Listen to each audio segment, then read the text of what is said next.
The laughter echoed through the grand ballroom of Jefferson High School's 30-year reunion in Boston, Massachusetts. Crystal chandeliers sparkled above polished marble floors while former classmates celebrated old memories with expensive wine and louder stories. Then, in front of everyone, my ex-wife looked directly at me, smiled with unmistakable arrogance, and laughed as if I had never mattered. 8 years had passed since our divorce. Yet the pain in her eyes had transformed into something colder contempt. She believed I was still the broken man she had left behind. What she didn't know was that the quiet man standing before her had spent those 8 years rebuilding his life from absolute nothing. She saw an ordinary guest wearing a simple navy suit. She had no idea that I had become one of the youngest self-made billionaires in America, and the truth was only moments away from changing everything. Before we continue, if you believe kindness is always stronger than revenge, and that second chances can completely change a person's life, please like this video, leave a comment, share it with your friends, and subscribe to our channel. Your support helps us continue sharing stories that inspire hope and remind people never to give up. My name is Nathan Brooks, and 8 years earlier my life had completely fallen apart. I had married Rachel after college because I believed love could survive anything. We weren't rich, but we were happy in our small apartment outside Chicago. I worked long hours as an engineer while Rachel dreamed of a glamorous life filled with luxury vacations, expensive cars, and designer clothes. At first, those differences didn't seem important. I promised her that with enough hard work we would eventually build the future she imagined. Then life tested us. The small manufacturing company where I worked suddenly declared bankruptcy after an economic downturn. Overnight, I lost my job. I searched endlessly across Illinois, Wisconsin, and Michigan, applying everywhere I could. Months passed without success. Our savings disappeared. Bills piled higher every week. The pressure slowly destroyed our marriage. Rachel changed during those difficult months. She no longer saw the hard-working husband who stayed awake until midnight filling out applications. Instead, she only saw failure. She began spending more evenings with wealthy friends, attending parties where successful businessmen arrived in luxury cars. Every conversation at home turned into another reminder that I wasn't enough. When she asked for a divorce, I wasn't shocked anymore. I was simply exhausted. She walked away believing she was escaping a man with no future.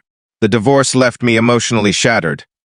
I sold almost everything I owned and moved to a tiny one-bedroom apartment in Austin. I accepted temporary jobs fixing computers, repairing machinery, and even working night shifts at warehouses. Every rejection hurt, but each setback quietly strengthened something inside me. I stopped chasing approval from other people and began focusing only on becoming better than the man I had been yesterday. Late every evening, after finishing work, I taught myself software development, artificial intelligence, and cybersecurity. Libraries became my second home. While others slept, I learned.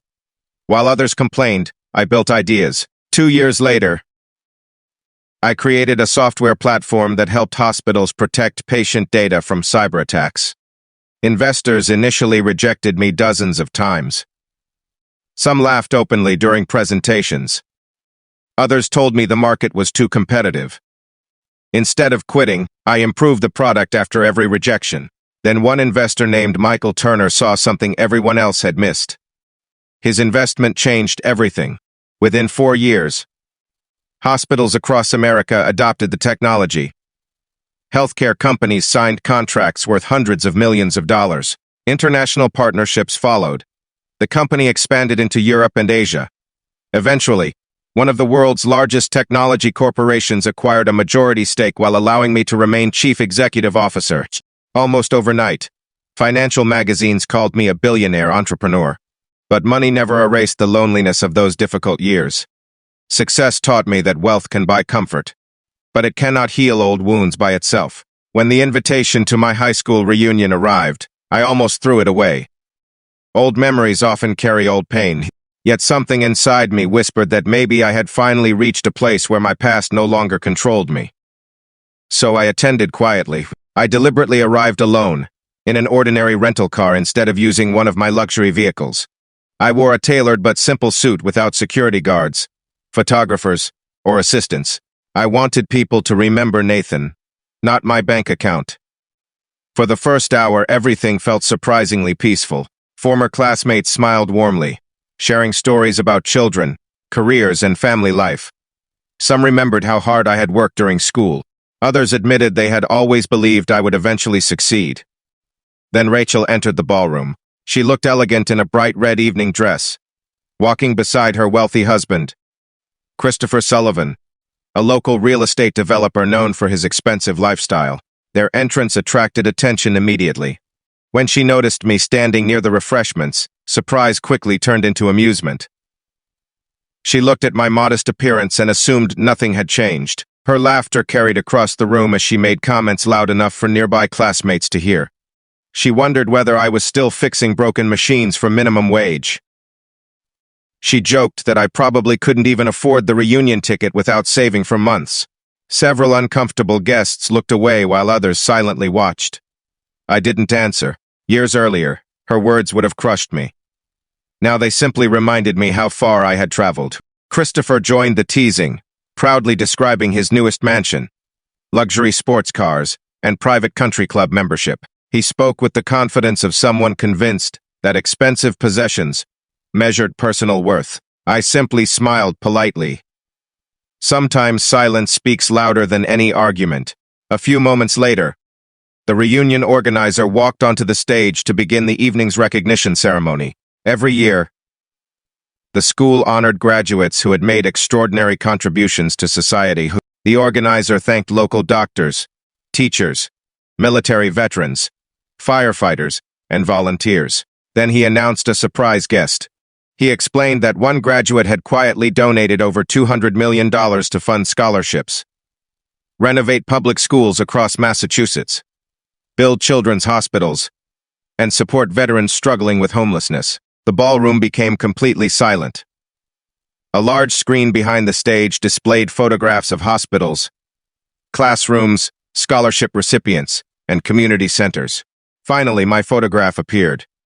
For several long seconds, nobody moved. Rachel stared at the screen, then back at me, unable to understand what she was seeing. The organizer invited me to the stage. As I walked forward, hundreds of classmates slowly rose to their feet. The applause grew louder with every step until the entire ballroom stood together in a standing ovation. I accepted the award with gratitude, but felt no desire to embarrass anyone. Looking across the audience, I saw Rachel standing completely frozen. Christopher's confident smile had disappeared. I spoke quietly from the podium. I explained that failure had once introduced me to humility. Rejection had taught me resilience. Losing everything had forced me to discover who I truly was. I reminded everyone that success should never become an excuse to look down on people who are still fighting difficult battles. Because nobody knows what tomorrow may bring. I said that the greatest investment anyone can ever make is believing in someone when the rest of the world has already given up. The audience applauded again, but this time many people wiped tears from their eyes.